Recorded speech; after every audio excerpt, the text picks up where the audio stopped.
Daddy's Home 2 1/2 PG 98 minutes. First for confession. I bypassed Shawn Anders' Daddy's Home when it came out in 2015. I only recently caught up, and having done so, I can confirm that true connoisseurs of American trash comedy, such as director Sofia Coppola, are correct to rank it high in the Will Ferrell canon. Ferrell is out of vogue at the moment, and has certainly had his share of recent duds. But his hour will surely come again in these uncertain times. There is something reassuring about his steadfast commitment to making the very idea of masculinity look weird and perverse.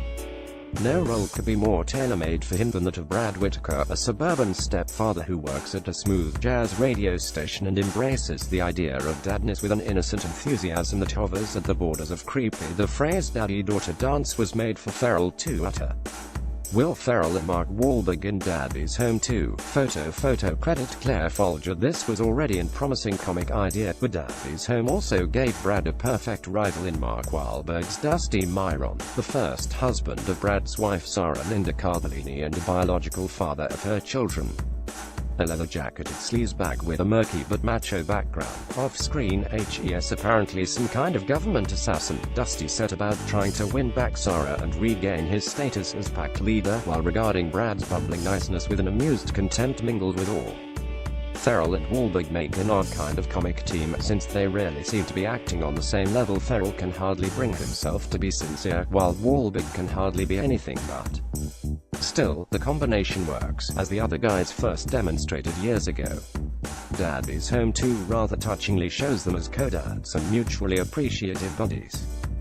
To keep the pot boiling, Anders adds Brad and Dusty's own fathers to the mix. John Lithgow as the hyper-affectionate Don, beaming like a clean-shaven Santa Claus, and Mel Gibson as the neglectful Kurt, chortling with disgust at the very notion of human decency. When the lot of them head off for a Christmas holiday in the snow, hijinks seem bound to ensue. These are normcore movies, utterly white and middle-class, but aimed without apology at the broadest possible public. The off-color jokes are never pushed to the point where broad-minded parents can't allow their kids to watch alongside them, and while the female characters are given relatively little to do, the assumption is that Brad and Dusty's idiotic behavior will amuse women as much as men. Mel Gibson, Mark Wahlberg, Will Ferrell and John Lithgow in Daddy's Home 2. Photo credit Claire Folger. There's also a political side to the film. As with much of Ferrell's work, Brad and Dusty are progressive and conservative America respectively, tendencies magnified in the ultra-liberal Don and the hyper-reactionary Kurt. The script carefully balances the books, ensuring neither has all the answers. Dusty has something to learn from Brad's sensitivity, and Brad from Dusty's willingness to take action. There are no great shakes in terms of cinematic craft. The film has an odd sophistication, of a kind Anders might have picked up from the Farrelly brothers, who he worked with as a screenwriter on Dumb and Dumber 2. A scene where Don disastrously tries his hand at improvisational comedy not only provides an acting showcase for Lithgow, but points towards other moments that come close to breaking the boundaries of the fiction, including a climax that develops into a direct address to the audience, aimed at healing a divided America.